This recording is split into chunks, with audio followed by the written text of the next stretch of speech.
जय गुरुजी, शुक्राना गुरुजी, अनंतम अनंतम शुक्राना गुरुजी महाराज। आज हम 26वां अध्याय पढ़ने जा रहे हैं। विष्णु, मोहन, नास, धात्री, मालती और तुलसी का अभिवादन। ओम नमः शिवाय, शिव जी सदा सहाय। ओम नमः शिवाय, गुरु जी सदा सहाय। ओम नमः शिवाय, शिव जी सदा सहाय। ओम नमः शिवाय, गुरु जी सदा सहाय। ओम नमः शिवाय, शिव जी सदा सहाय। ओम नमः शिवाय, गुरु जी।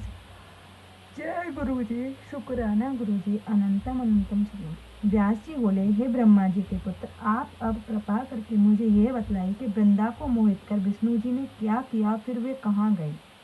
सनत कुमार जी बोले, जब देवता स्तुति कर मौन हो गए तो शंकर जी ने सब देवताओं को प्रसन्न होकर कहा, हे ब्रह्मादि देवताओं, जलंधर तो मेरा अंश था, मैंने उसे तुम्हारे लिए नहीं मारा, किंतु मेरी ही संसारिक लीला थी।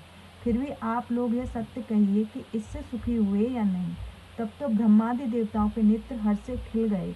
उन्होंने शिव जी को प्रणाम कर विष्णु जी का यह सब वृतांत कह सुनाया, जो उन्होंने बड़े ही प्रयत्न से वृंदा को मोहित किया था। तब वह अग्नि में प्रवेश कर परम गति को प्राप्त हुई थी। देवताओं ने यह भी कहा, तभी से वृंदा की सुंदरता पर मोहित हुए विष्णु की चिंता की राख लपेटकर इधर उधर घूमते हैं।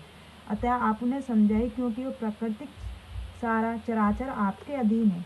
देवताओं ने इस वृतांत सुनकर शंकर जी ने अपनी दुस्तर माया समझाई और कहा, यह सारा जगत उसी के अधीन है। उसी के मोहित विष्णु भी काम के वश में हो गए, परंतु महादेव उमा त्रिवेदी की जननी और सबसे परे है। वह मूल प्रकृति परम मनोहर और गिरिजा भी कहलाती हैं। अतः विष्णु को मुँह दूर करने के लिए आप सब उनकी शरण में जाइए। यदि वह प्रसन्न हो जाएंगी तो वह सबका कार्य हो जाएगा। शंकर जी की आज्ञा से सब देवता मूल प्रकृति को प्रसन्न करने चले। उनके स्थान पर पहुंचकर उनकी बड़ी स्तुति की।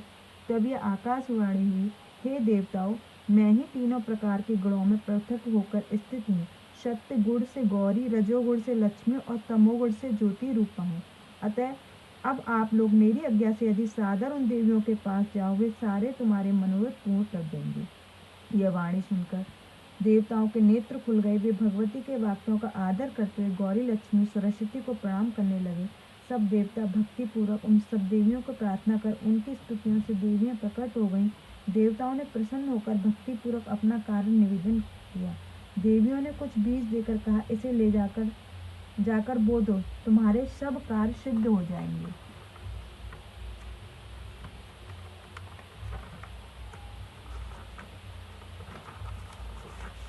ब्रह्मादि देवताओं ने उन बीजों को लेकर विष्णु जी के पास गए। वृंदा की चिता भूमि में डाल दिया।